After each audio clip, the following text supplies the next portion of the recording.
Good evening and welcome to the Palm Beach County Medical Society Physician Town Hall meeting. We are so happy to be with you tonight. The Medical Society is committed to providing our physicians and healthcare professionals with resources and up-to-date information on how to address the COVID-19 crisis. We have an esteemed panel with us tonight, and it's my pleasure to introduce our moderator, Dr. Brent Schillinger. Thank you, Tenna, and good evening to everyone.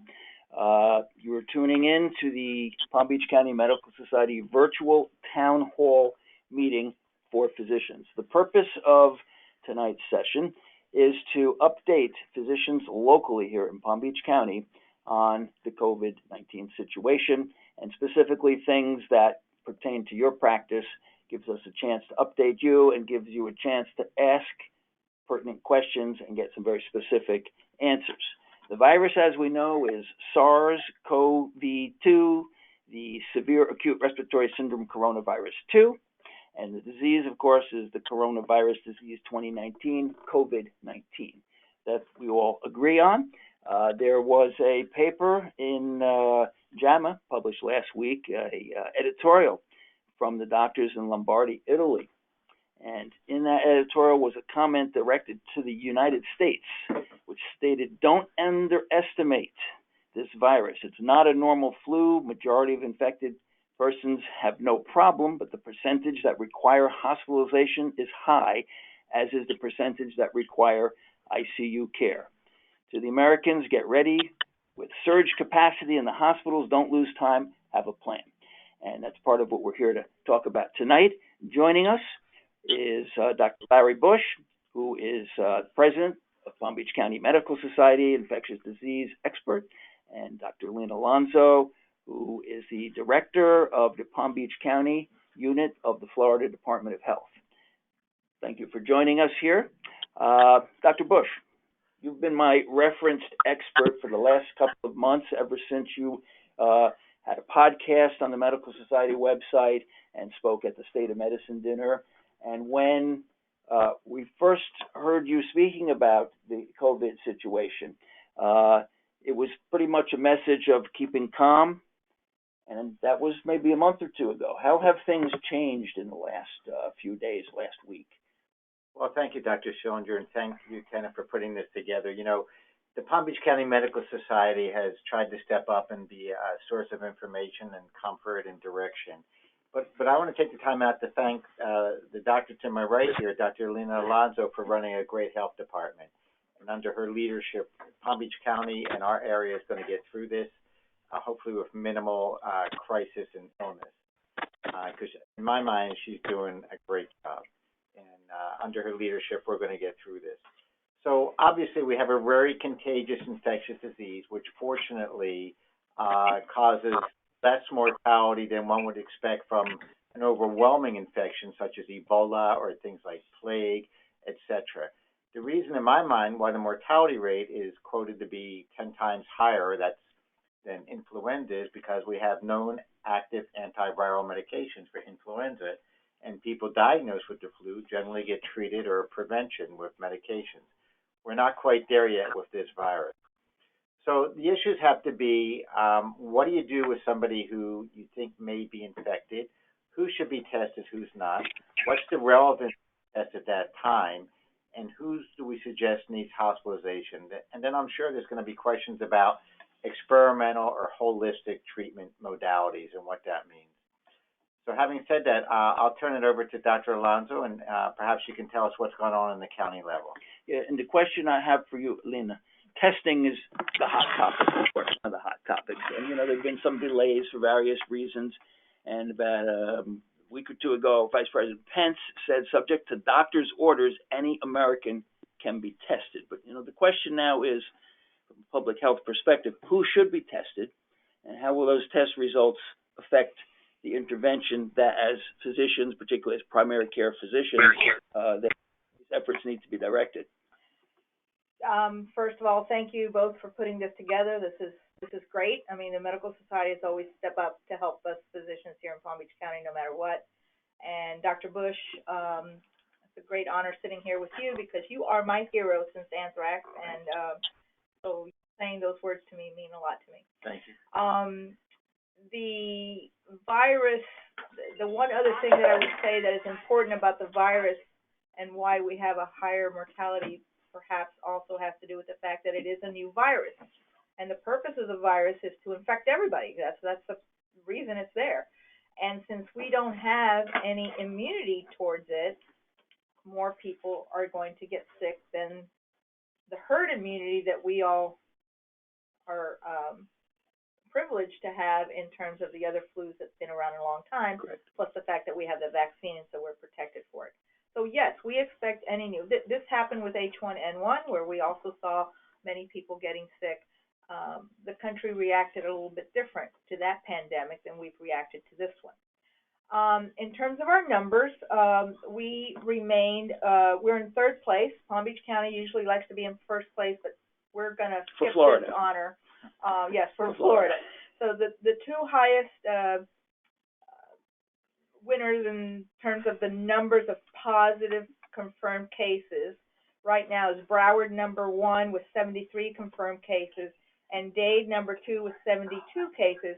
And we come in third place with 19 cases, and then comes Duval with 13, Hillsborough, Collier, and Pinellas with 11 and 12. So the numbers dropped drastically from Broward and Dade. But again, this Region 7 that we call Miami, Broward, Palm Beach, and the Keys has the biggest load of the virus, which makes sense because we also have the biggest population, several ports, the Miami port, the Fort Lauderdale port, and certainly a destination for everyone coming here for vacationing and international travel. The international travel is what has really brought these cases into the country, right? Despite the bans, despite borders, the fact is that we fly and that we travel across the world, and so these things come in no matter what we put up. Of our 19 cases, 18 are travel related. From Palm Beach County Yes. cases. Yes. So the Broward and Miami had two very large incidents, both having to do with the ships. Broward obviously had that big ship that it really hit them hard with all those folks. Some of those folks spilled into Palm Beach County, and so some of this 19 that we had are folks from that ship also. So the main problem, no question about it, the hysteria I think that's being caused is because patients or the citizens want to get tested, and they have suffered since this thing began from a runaround from phone to phone to phone. Last night we had to take on a person in each county that would answer a telephone, a human voice would answer for poison control. The hotline for poison control in Atlanta is completely overrun with COVID questions. People are calling any number that has any information on the COVID. And that is causing then serious consequences in our whole system of care, because these people now can't get a person to talk to them about whether or not to go to the hospital. So it would seem to me that people who have personal physicians, that's who they should be going to for the advice. But what advice can you give to primary care doctors here in Palm Beach County when patients say, hey, do I need to be tested? Right now, we're still making the recommendation that a person should only be tested if they have symptoms. The travel requirement has gone away now that the travel is not the issue, because there's enough people in this country that are positive or that are walking around with it positive, where that requirement is not necessary. You still ask, have you come in contact with anybody that you know of? Do you have the symptoms? So that's the main thing. And the reason for that is that we're still short of places to test. We have enough kits. When I say the kit, I mean the actual lab test. We have enough of that.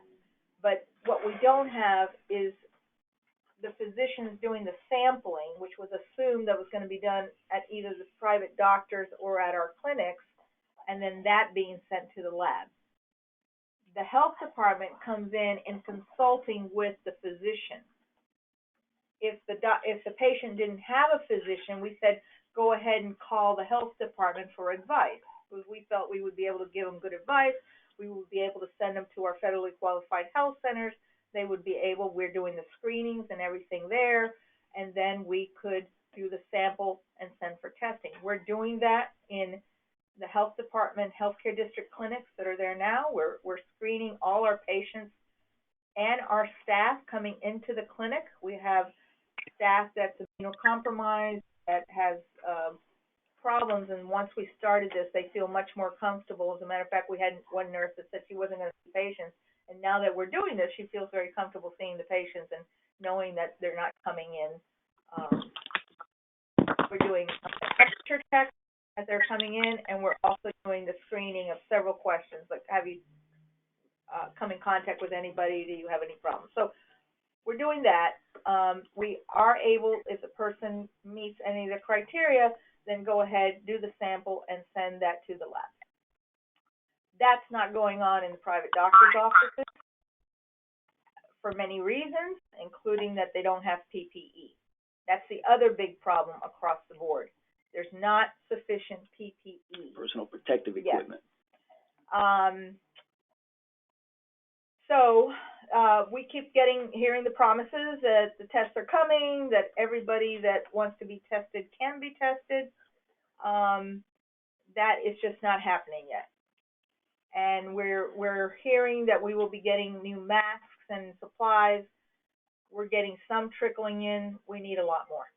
So there's this huge concern about the testing. Larry, you and I were talking about that a few moments ago before we started the webinar.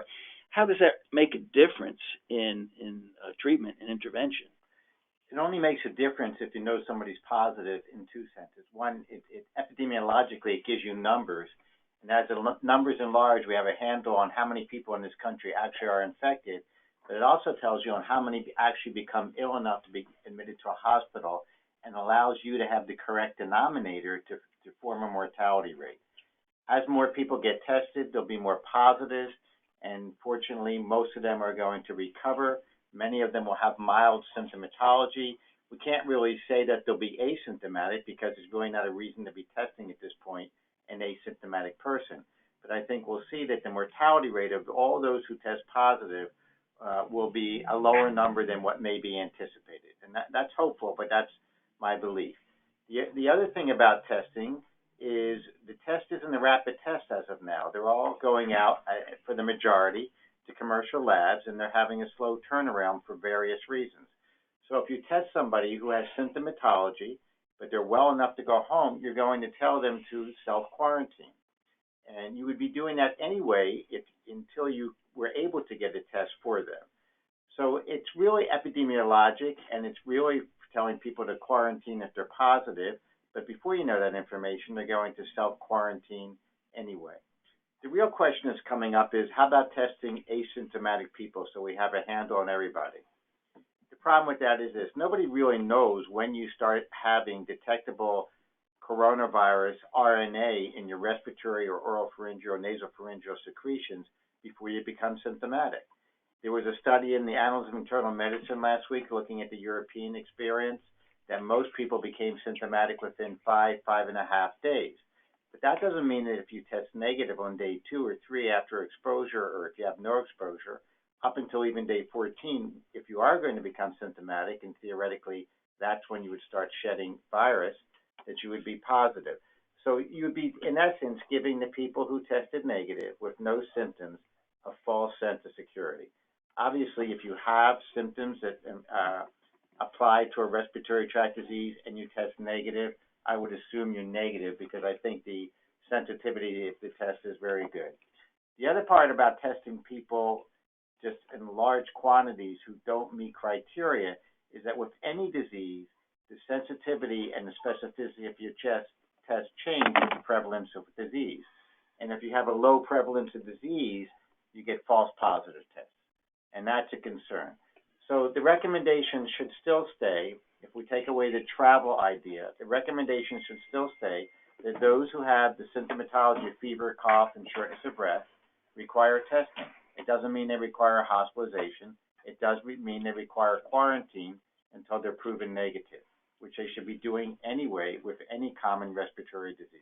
So I guess we can agree testing is an important tool. It's not the only thing that we need to be asking about, and more testing is not necessarily always better. So we have a question from one of our physicians who's tuning into the webinar, which is basically saying if there are grandchildren in the house who are asymptomatic, who are tested positive, is it possible that asymptomatic but they tested positive, will they be contagious in the household?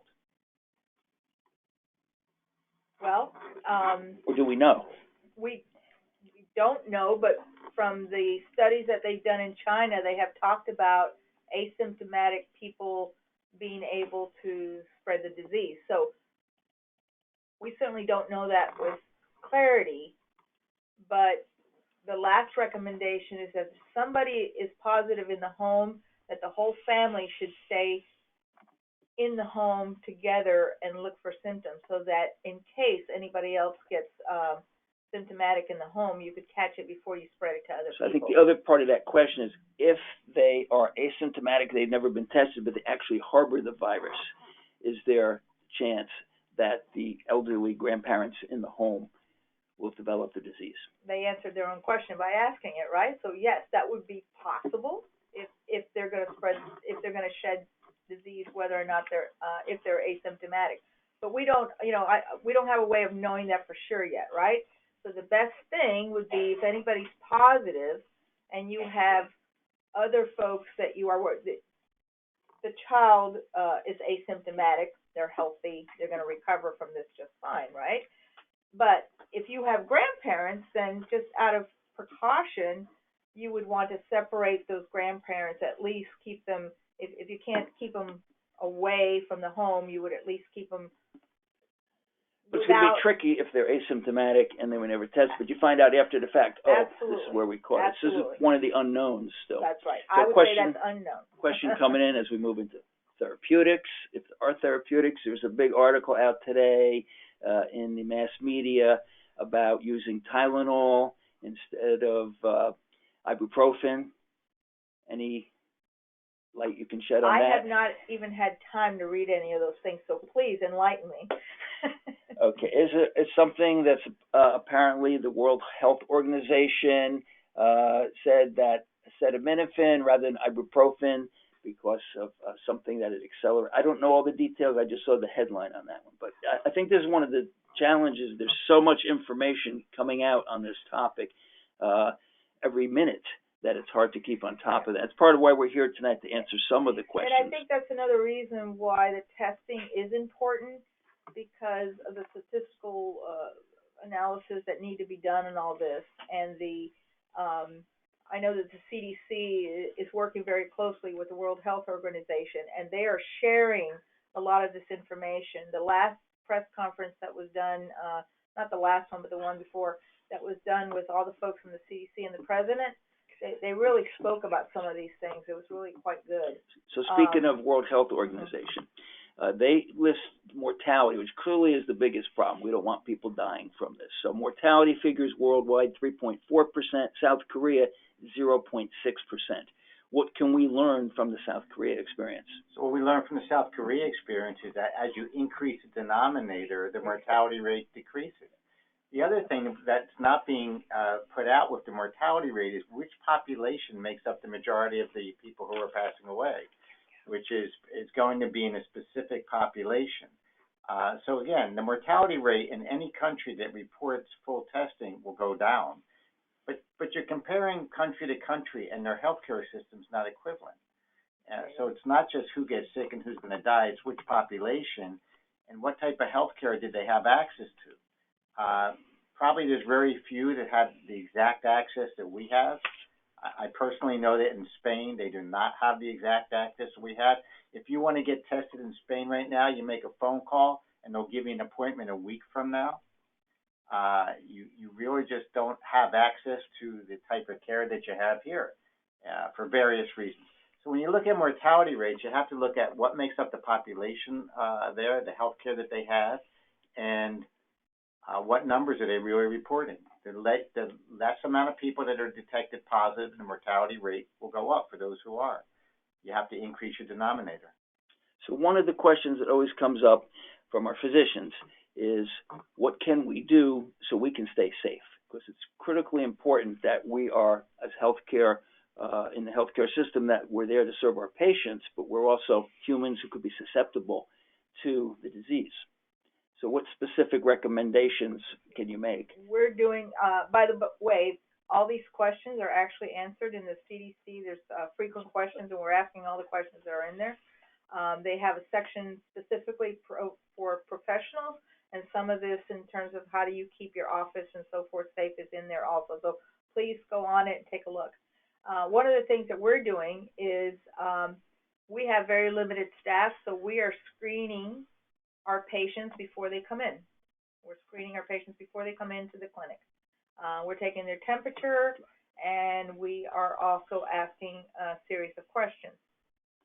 Of course, people with temperatures have temperatures for other reasons than COVID. Remember that, right? So we are looking for any other sources as part of that screening, and then letting people in appropriately. We have decreased our unnecessary appointments. For example, we are refilling their refills, giving them prescriptions for refills. If they come to pick up the medications, they just have to drive through. We'll take them out to the car so they don't have to come into the clinic with the kids and everybody else. We are doing phone calls in order to see if they're doing okay, to check up on them so they don't have to come into the clinic. We are doing as much, not so much telemedicine, but we're doing Skype in order to see some of the patients, some of the things that we want to talk to them about.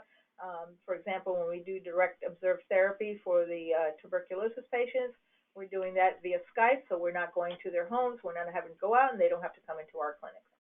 So we're doing everything that we can to eliminate traffic into the clinic, and at the same time give the patients the ability to get their prescriptions, get everything they need, even a visit over the phone instead of person to person. And these are all tips that every physician can implement in his or own practice setting. Correct. Every office can do. And you touched on telemedicine. Mm-hmm. Can we not just even do telephone medicine? Absolutely. We don't have telemedicine. We're doing Skype and phone calls. So it's certainly an important direction to go. We don't have to have a video and all that. What about in terms of the thing we really want to avoid is having a lot of very sick people? What the press now is referring to as the surge, that's going to be coming any day now. It will come. Okay. What are we doing here in Palm Beach County to specifically keep that curve as low as possible? Because we're talking about lots of ICU beds, and how many beds do we actually have available to us? Certainly not enough anywhere near. We've been doing the surveys from all the hospitals, getting that information. How many ventilators do we have? We do that every time we have a major hurricane coming. Actually, every hurricane we do that with. We did that with H1N1. It's never enough. There's not enough beds in the whole United States for everything that we would need for that. So we definitely have to keep that curve down. The entire, all the things that we need to do have to do with social distancing. That's the key. That's in every EpiCurve. What does it, what works is social distancing. That's why we have been so insistent on talking about that. Because when you have a disease that has no antivirals and no medications, the only thing that you can do is support and stay away from one another as much as possible. So for the elderly who are highly at risk, they need to catch somebody that can either do their grocery shopping for them and take it to their home, not go out to socialize. As a matter of fact, some of the elderly programs that we have told them to stop coming as a group. Avoid crowded places. We've been talking about that. The restaurants are cutting down, reducing their volume by 50% so people can literally have the tables further away from each other. We've been trying to tell the kids that they're all here on spring break, not to congregate. Well, that's almost impossible to do, right? If you take them away from one area, they're going to go to another area. In fact, there was an article in the Sun Sentinel this morning where they talked about the generational disparity, how people 60 and above, in particular, there's a few of us in this room, take this stuff seriously, but the spring breakers, they kind of had this attitude, I'm probably going to get COVID, but so what? Because for young people, it's not a serious disease. Right. How do we as physicians help change this mindset? Well, we can stay positive and say, you're right, you're probably not going to die from this, but you might kill grandma. They like grandma, so they will listen to us. We might think they're not listening to us, but they do. I was just commenting about a blog that I saw, two girls in Dreyfus Wright. They actually interviewed me, and they wrote this unbelievable blog. Very, very intuitive, very well done. And they were talking about all the things that they could do to help out. They could go visit or get connected with an elderly person that might not be able to go grocery. They'd go grocery shopping for them, leave them their groceries at the doorstep so that they would not come in contact with them. Not getting together with more than 5 or 6 friends. In other words, not having large parties in the home. There's many, many, many things that can be done. And if you go on the cdc.gov, it'll show you the whole list of the distancing. And the president, the vice president put up their little sign for the next 8 weeks, or how many weeks we're going to do this for, that we were going to do these very basic things to stay healthy. We have a question came in. What are we doing about providing personal protective equipment for the physicians? Well, the physicians should have their stock that they normally have, because hopefully you each in your offices do this. With the increased surge, what the president has done is that he has taken the what's the name of it? National stockpile.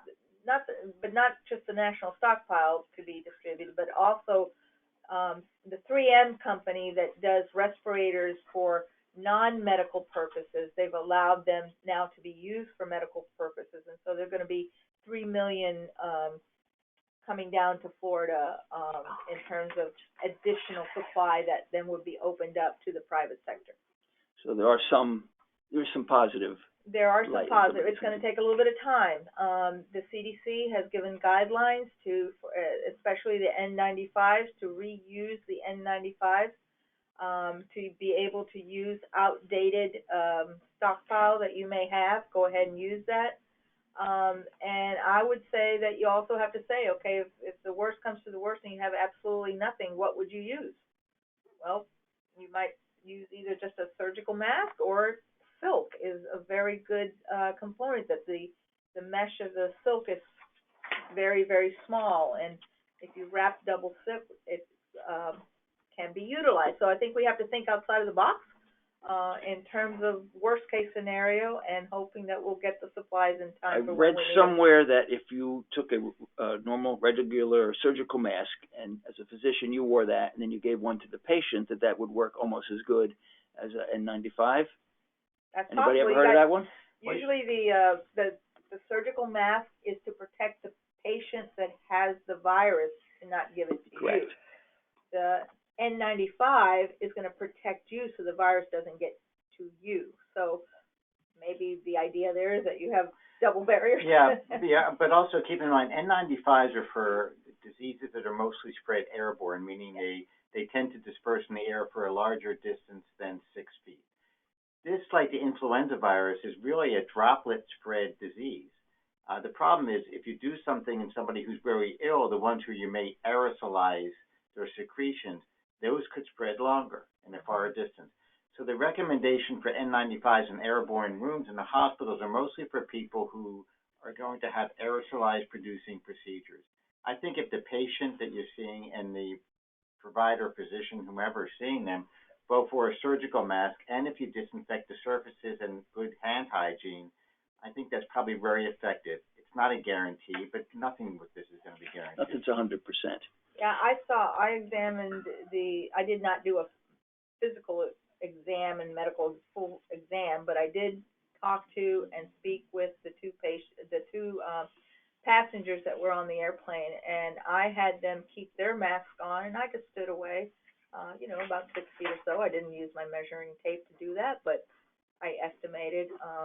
I did that for two reasons. One, I wanted them to feel comfortable, and two, I wanted to see the rest of everybody around me that was totally hysterical to calm down a little bit. So a little common sense comes in handy. Here's another question came in. It's a more of a legal/public health question. Okay. All right. In Katrina, some physicians were found guilty of criminal charges. Can they be covered with sovereign immunity for physicians in the COVID epidemic? Well, that's one that I can answer. No, sovereign immunity does not cover you in this case. When you have a national emergency, there's other things that cover physicians and people.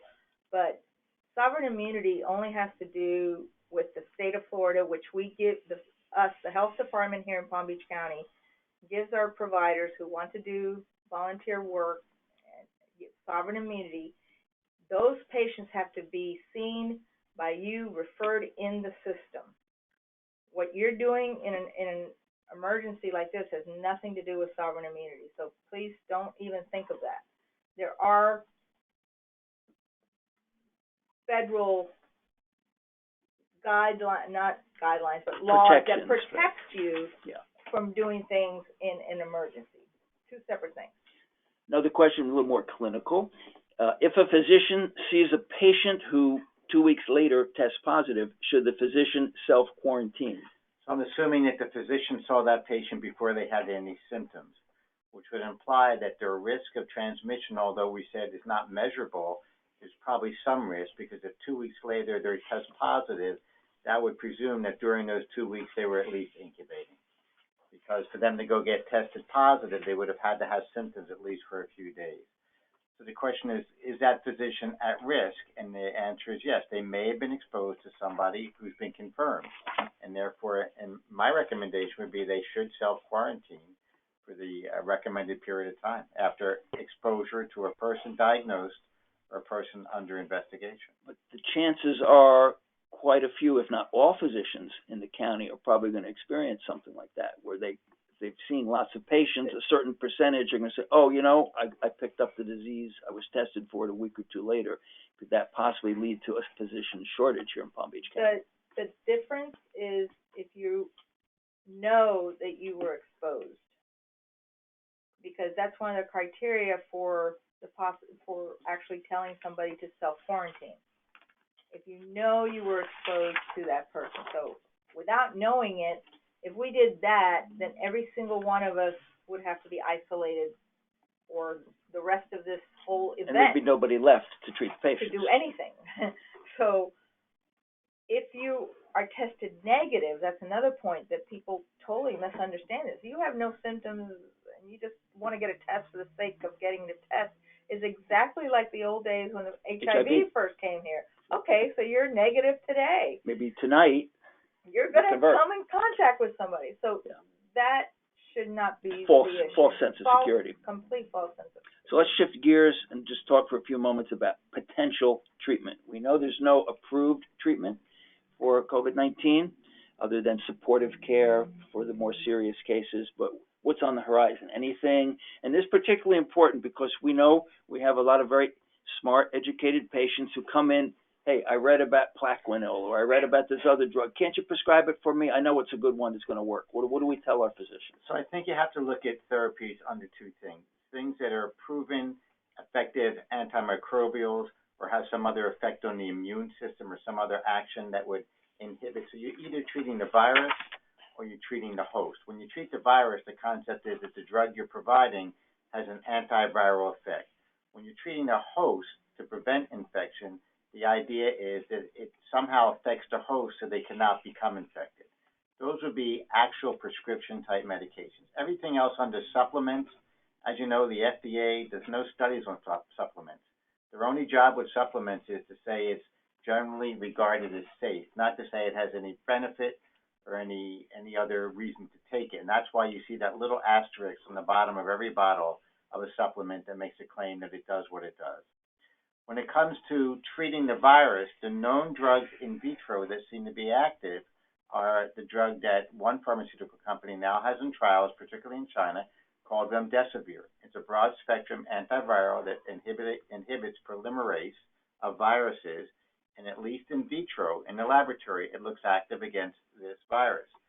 But outside of controlled studies, placebo-controlled studies, it's very hard to say whether it's clinically effective, and that's why, even though it can be obtained as compassionate use for very ill people, it should be reserved for trials, and that's what's going on right now. There's a lot of talk now about antimalarials, apparently in the news, a lot of stories out there today. So we know our doctors are going to get barraged tomorrow about it, either prophylactically or treatment-wise. And they're very inexpensive. They've been around for years.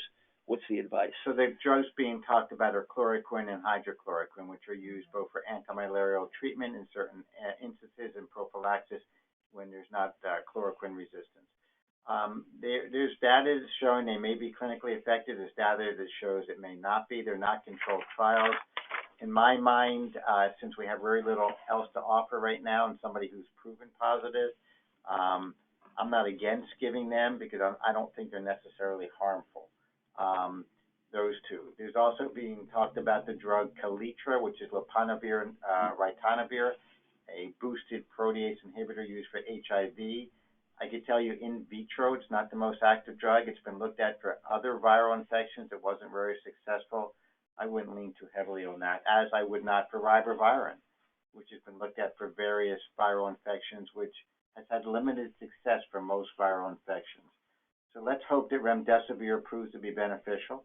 But it's premature to be actually prescribing these things for patients at this point. Exactly. Remdesivir you wouldn't have access to unless you had compassionate use protocol papers that allowed them to give it to you. The others are, who knows at this point. Here's a Department of Health question. Does the county have a position on elective surgical cases? One doctor types in here, we want to keep patients and staff safe, but we also need to provide jobs for our staff.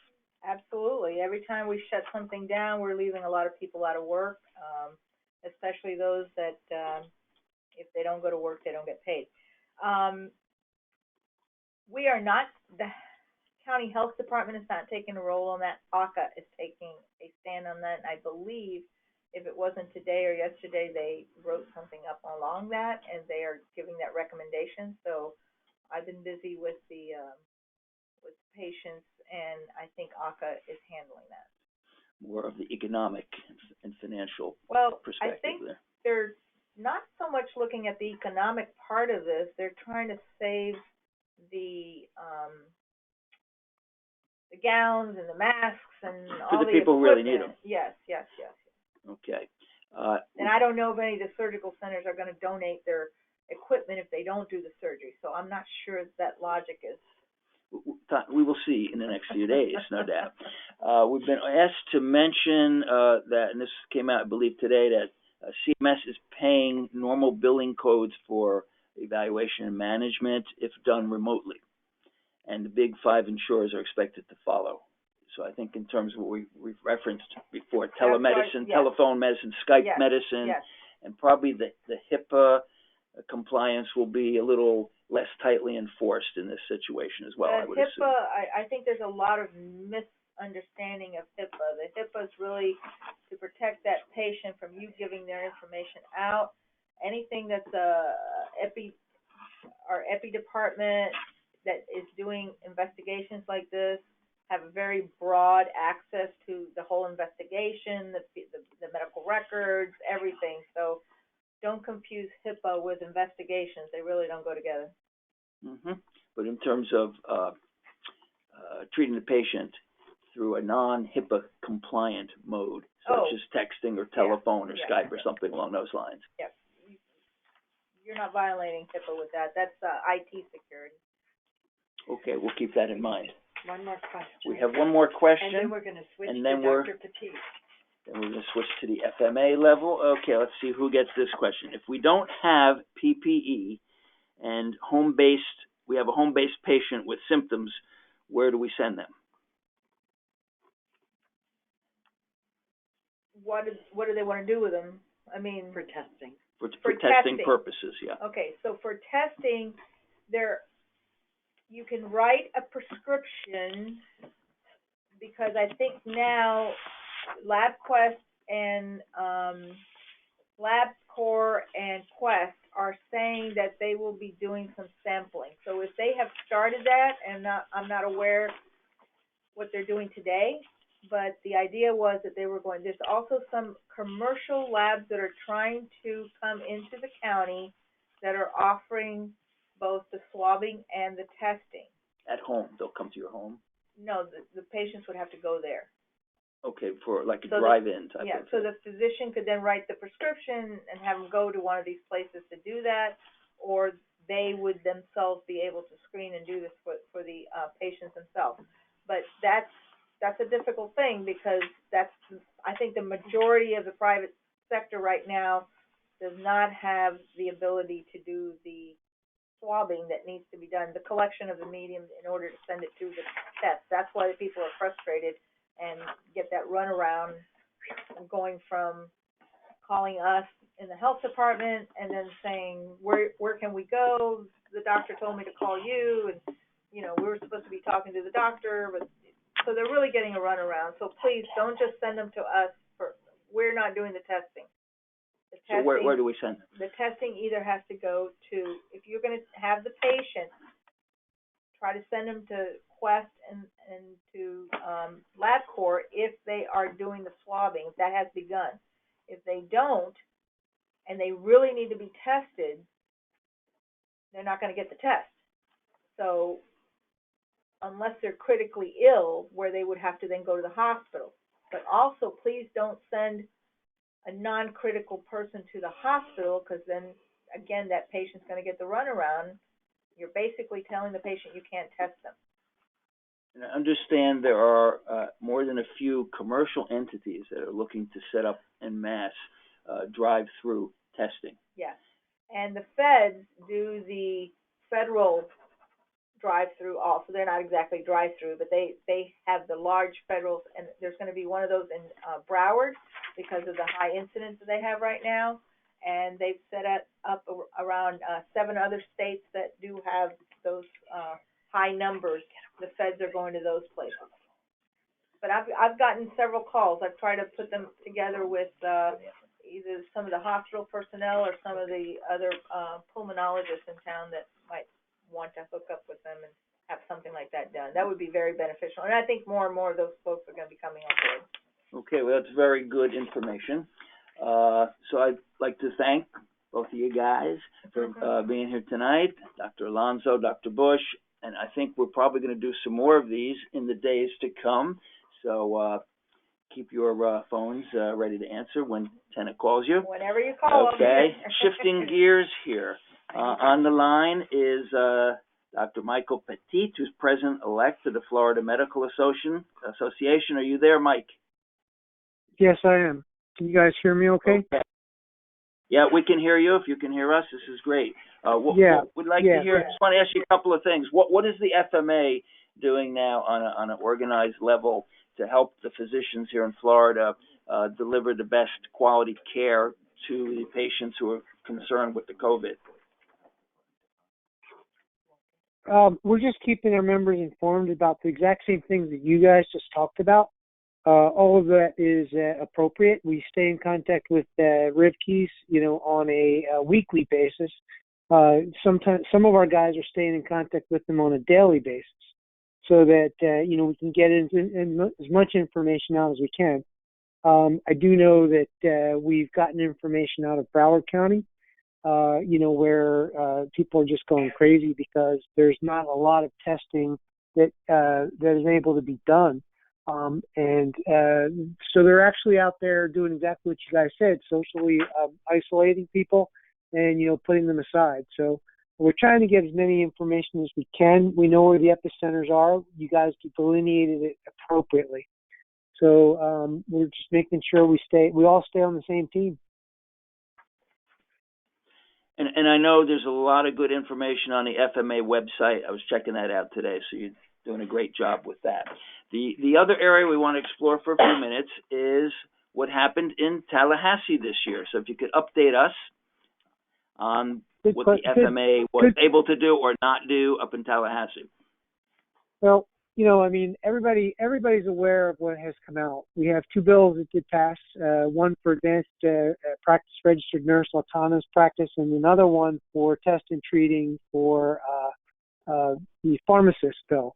When it started, session started, the Speaker of the House, Jose Oliva, came out and he attacked physicians personally, stating how this state of Florida is a stain, and it's a shame that people can't practice to the level of their degree.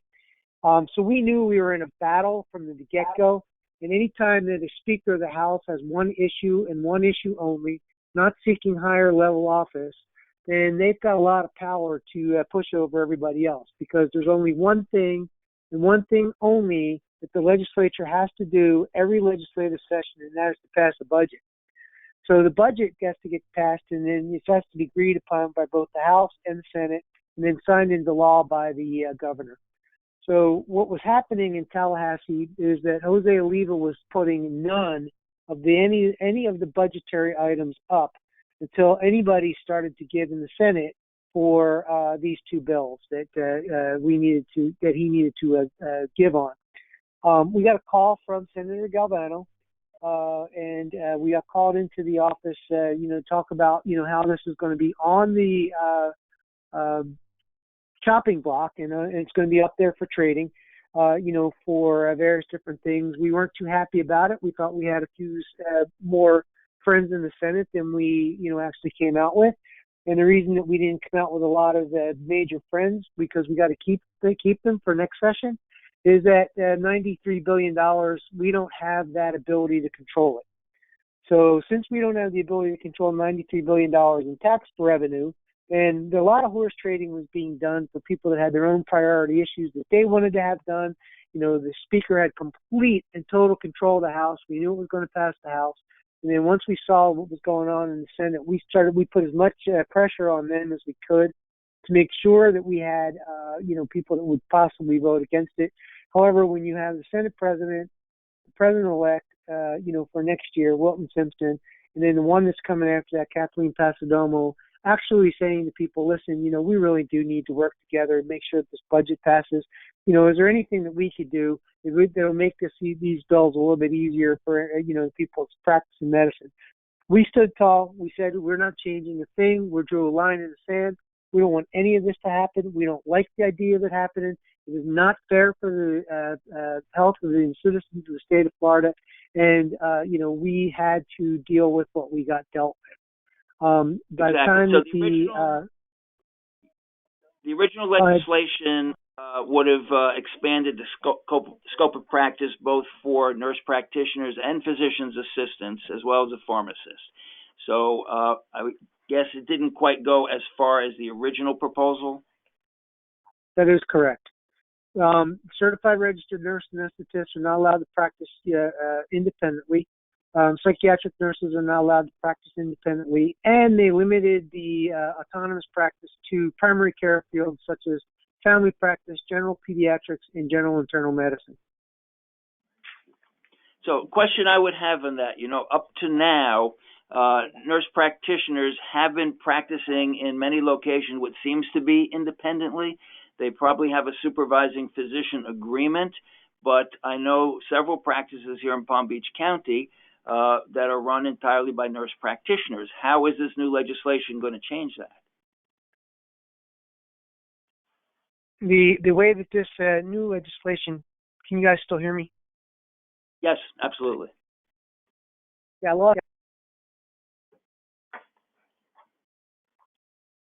now we can't hear you. As autonomous nurse practitioners, and they don't need an MD to supervise them at all. So there is absolutely no MD supervision that is necessary for the primary care fields. So and they have to be registered with certain restrictions that they can register in.